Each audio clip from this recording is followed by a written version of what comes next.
Pergunta então para vocês, já que a gente está nesse papo mais maduro, um papo mais fala sobre a maturidade das empresas, etc., como que a gente pode fazer o equilíbrio entre ter uma maturidade de cyber e ter uma maturidade de processos? A gente consegue caminhar com isso junto para o objetivo do Olimpo de segurança? Ou a gente, né? Qual que seria o início? Eu começo pelo processo? Eu começo pela cibersegurança? É os dois? Eu faço uma ISO, LGP, meu Deus, estou perdido, e agora? O parceiro é maduro o suficiente para me ajudar? Então, como que eu vou tratar essa questão da maturidade? O que é importante?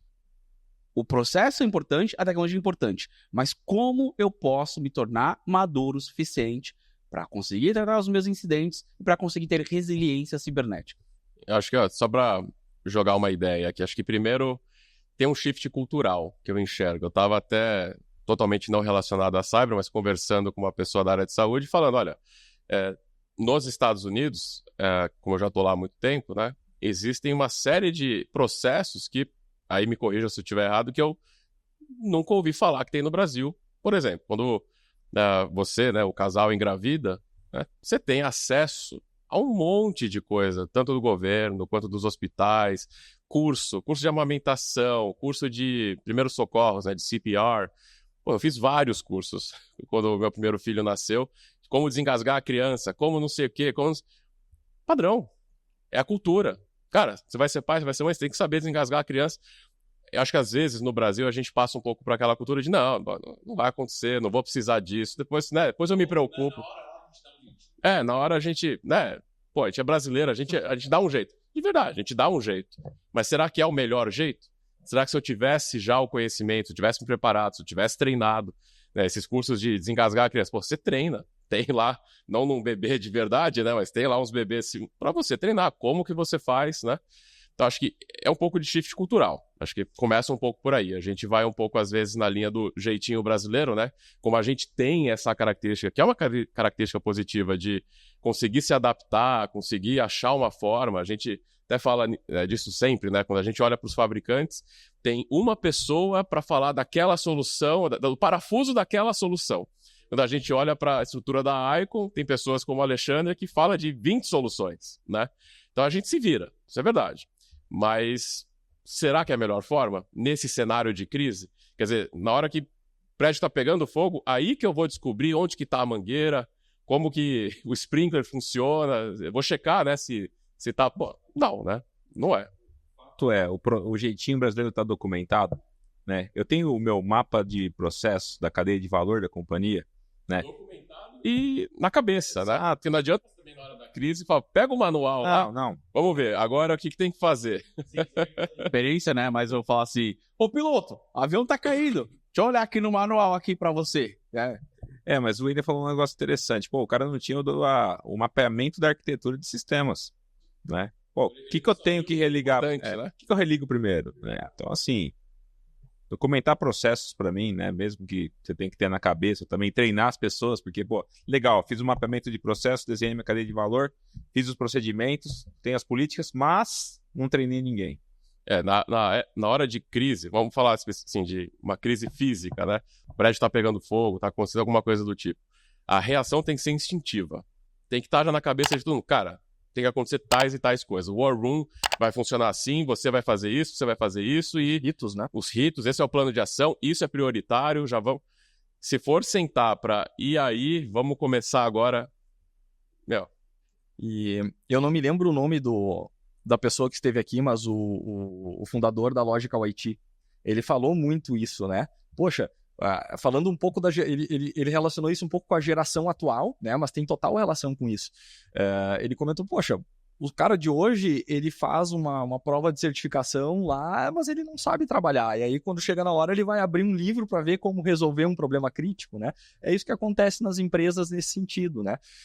Muitas vezes, se tem um plano de continuidade, como o Flávio falou antes, de gaveta, que o cara não treina, que o cara não exercita, que o cara não divulga internamente dentro da companhia e chega na hora. Aprender não é na hora da crise, Exatamente. Né? Tem que aprender antes, tem que preparar antes, simular antes, para na hora da crise, pô, já sabe, né? Podcast só sobre isso aí, porque quanto profundo, quanto de fundamentos, né, os profissionais atuais têm. né? Fundamentos de rede, camada OSI, TCP/IP, quanto de profundidade ou quanto superficial, já falou muitas vezes isso aqui, quanto de profundidade nos temas cada profissional tem.